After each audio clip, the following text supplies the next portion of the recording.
pessoal, uma vez que reconhecemos a existência de vários sistemas de nutrição, conforme eu havia mostrado na videoaula anterior, e reconhecendo que cada um desses sistemas apresenta um nível de detalhamento bastante aprofundado, avançado, então será a partir destes parâmetros, descritos por esses sistemas, que a gente vai continuar a abordagem da avaliação dos resíduos agroindustriais como potenciais para serem aproveitados na nutrição animal.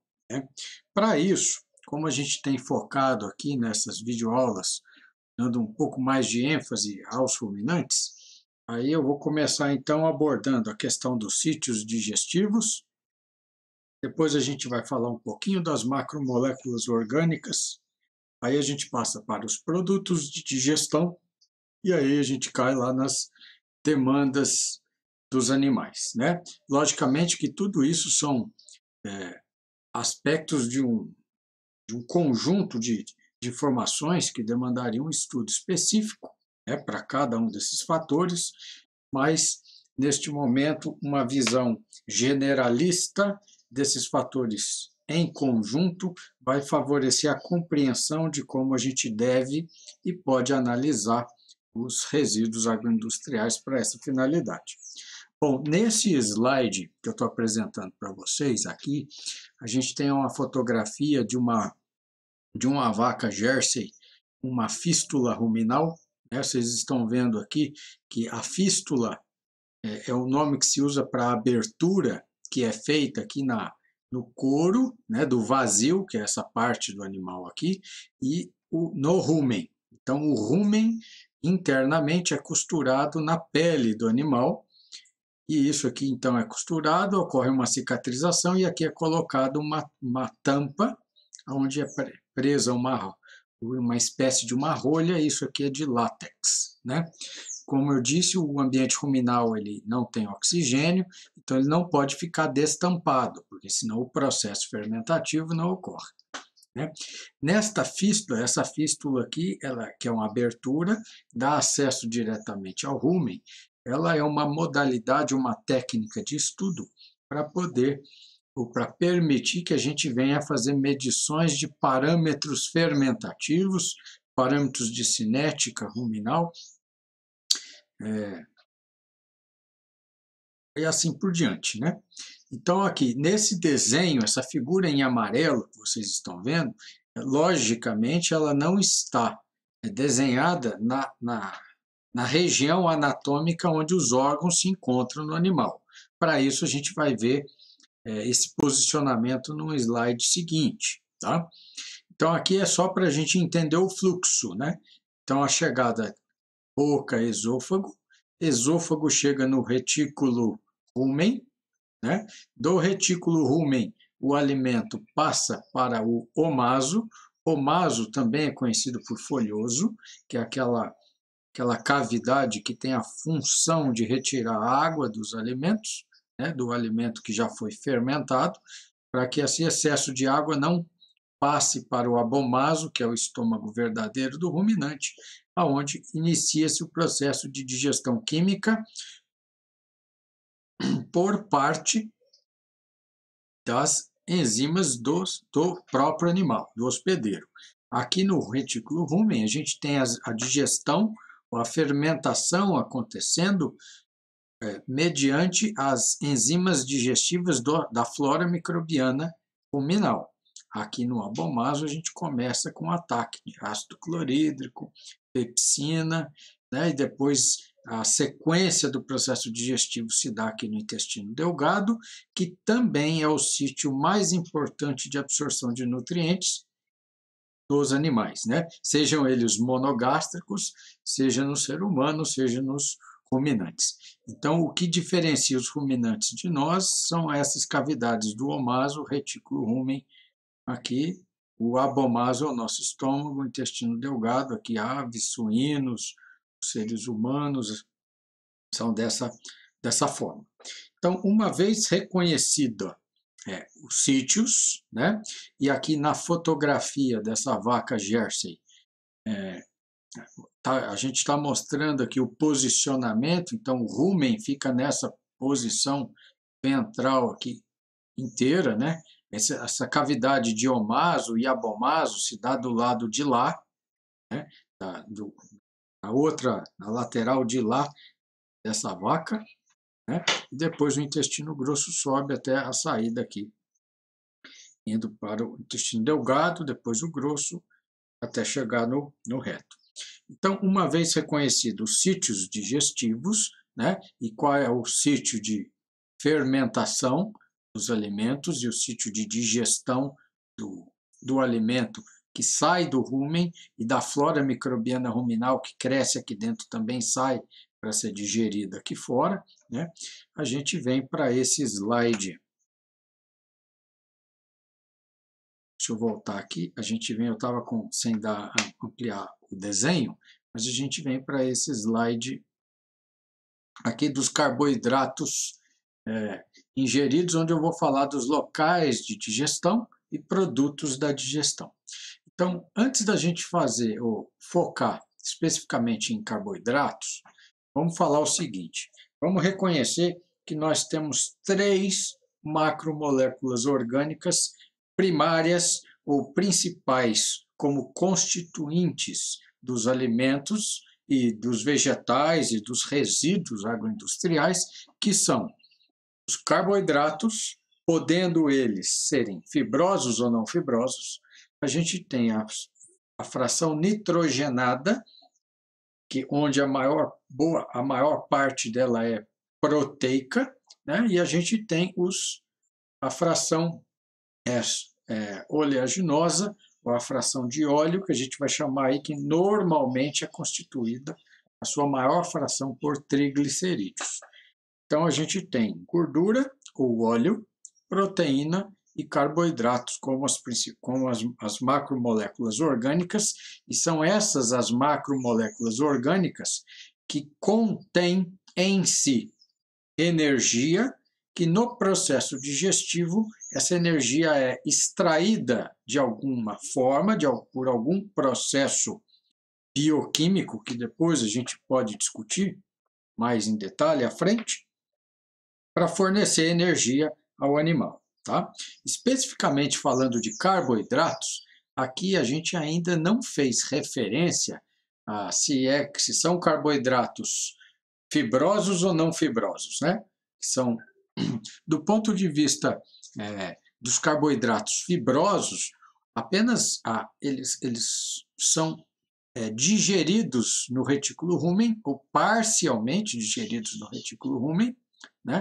E a parte não digerida aqui, ela passa então e vai sofrer um pouquinho de fermentação lá no intestino grosso.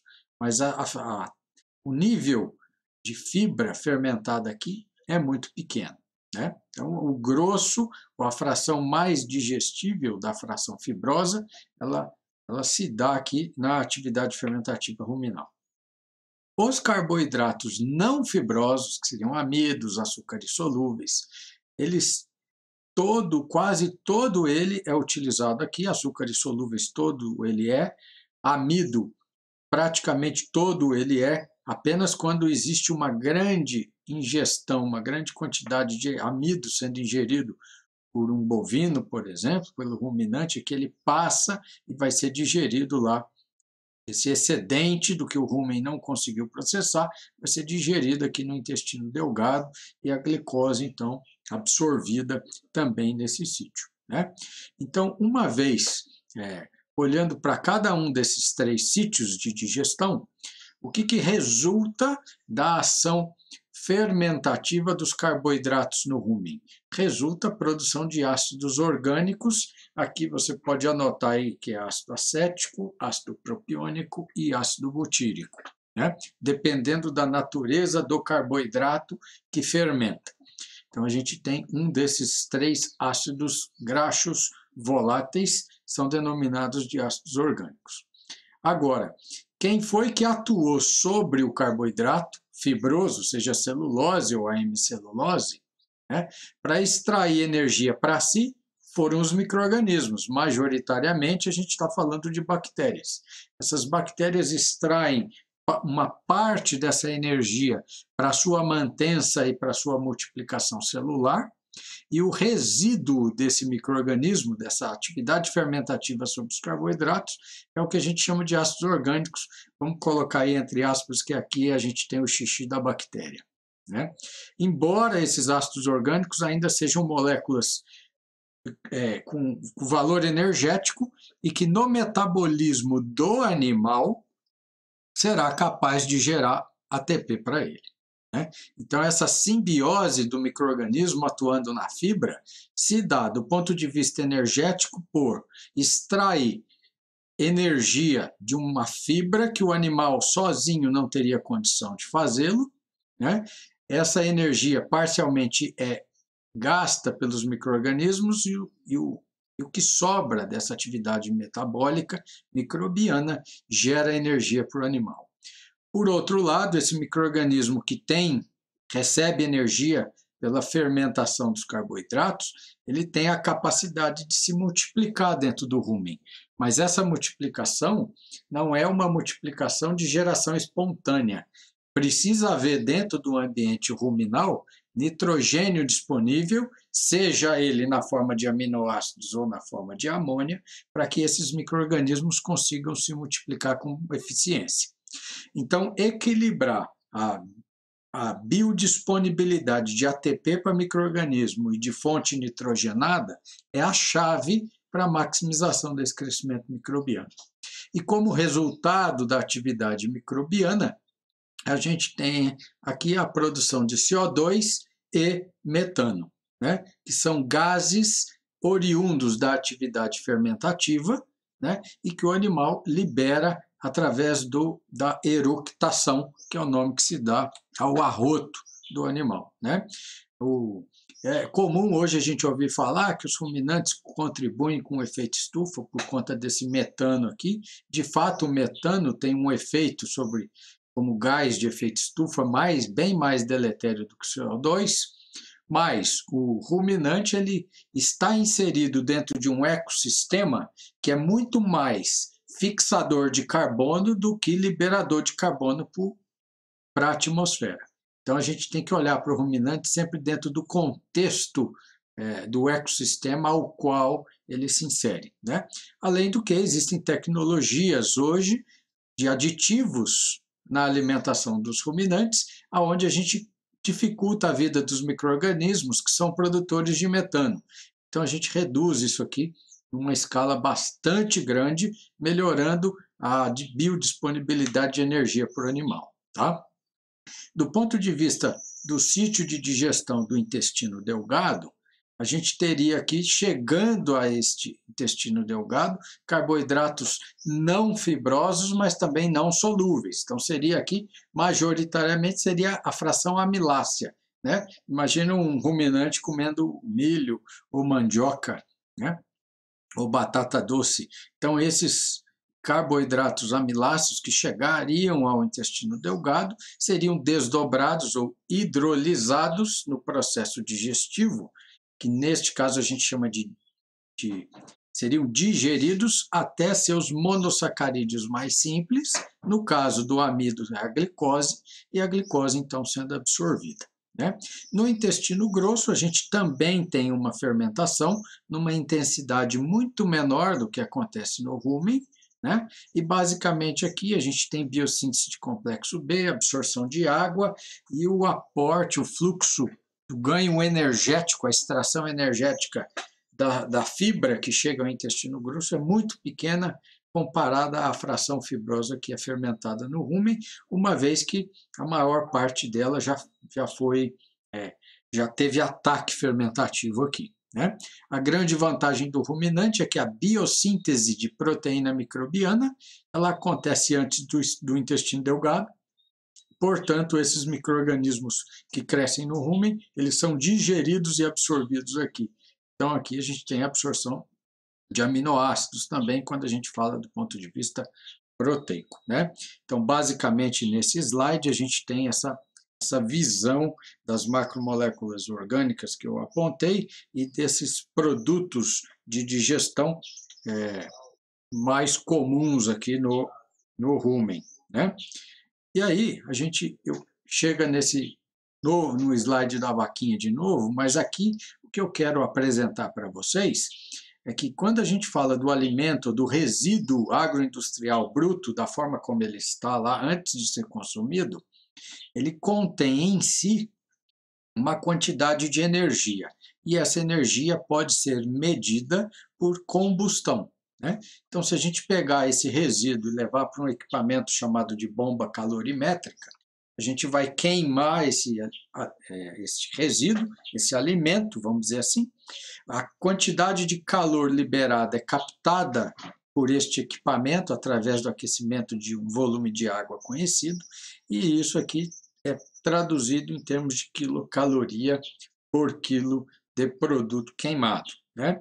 O que acontece é que no processo digestivo a gente também faz uma combustão, mas não é uma combustão total, como é botar fogo no alimento.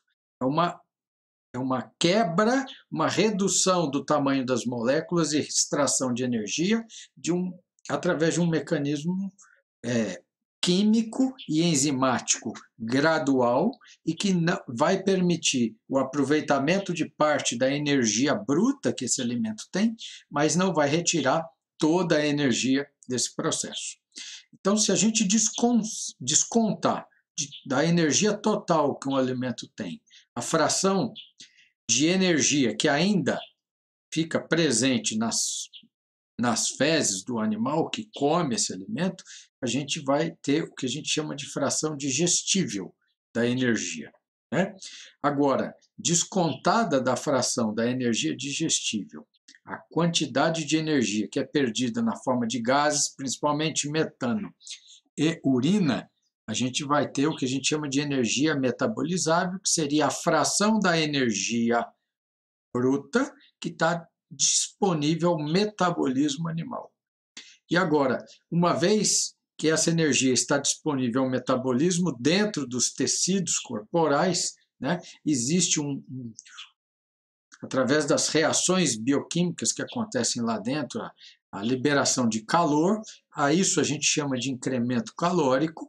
Então, o que sobra, quer dizer, da metabolizável menos esse incremento calórico, é a energia que efetivamente ficou disponibilizada para a síntese de leite e a síntese de tecidos corporais com o crescimento animal, ou até com a termorregulação corporal nos processos de manutenção do animal, né? Então, quando a gente quantifica as demandas nutricionais, seja de humanos, suínos, de bovinos, a gente está medindo a nossa demanda de energia líquida, né? Agora, uma vez que a gente conhece a nossa demanda de energia líquida, a gente precisa investigar com que eficiência o processo que a energia bruta tem até chegar aqui para atender a nossa demanda.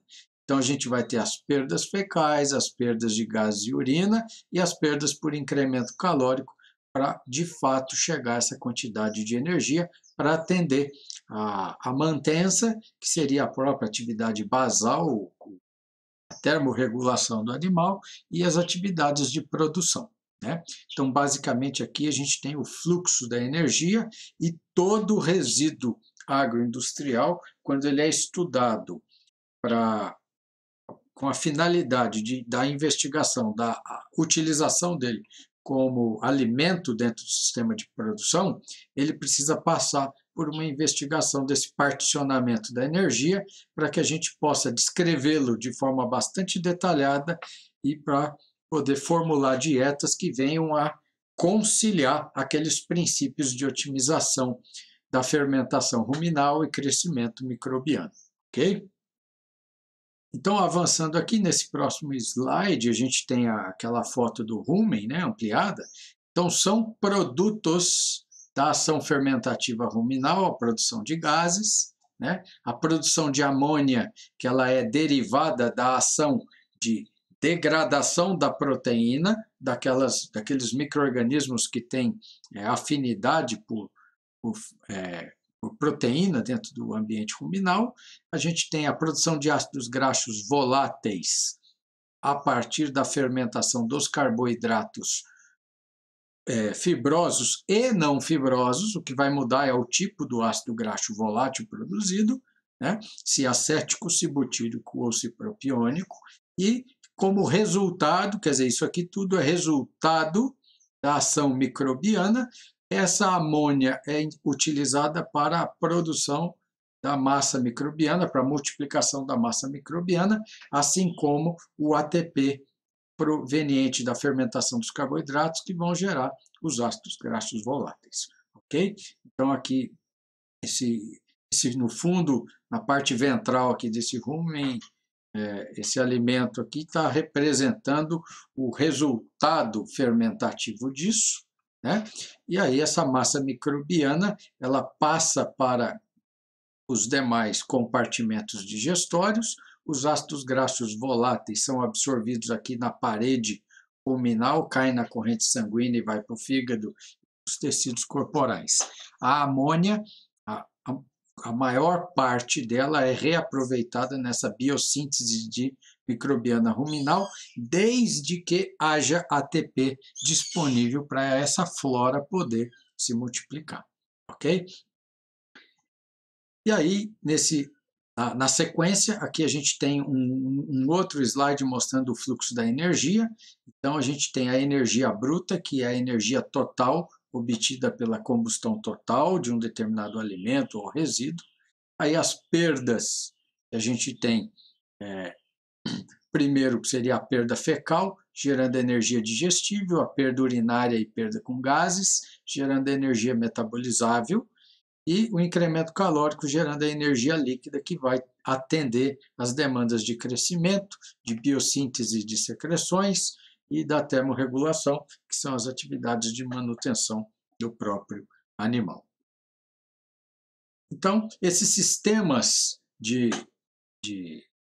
alimentação, aqui eu estou me referindo aos sistemas britânicos, né? Eles trouxeram relevantes contribuições do ponto de vista da compreensão da utilização dos nutrientes por parte dos animais e por parte dos ruminantes, aqui que eu estou tomando como exemplo. Então, a fração denominada de energia metabolizável de um alimento, ela tem como base a relação de consumo entre a energia metabolizável e a retenção de energia líquida. Ou seja, quanto maior for a retenção de energia ou a energia líquida extraída em relação à metabolizável, melhor é o alimento, né? Então, a ingestão de energia metabolizável, ela é a fração bruta da energia que um alimento contém, que é medido por combustão total, menos a perda energética fecal, urinária e de gases, como a gente já visualizou aqui no slide anterior. E aí, a partir deste slide, nós vamos começar a estudar, então, a composição química dos alimentos de uma maneira geral e aplicar esses conceitos aos resíduos agroindustriais. E a gente continua com esse assunto na próxima videoaula. Até lá!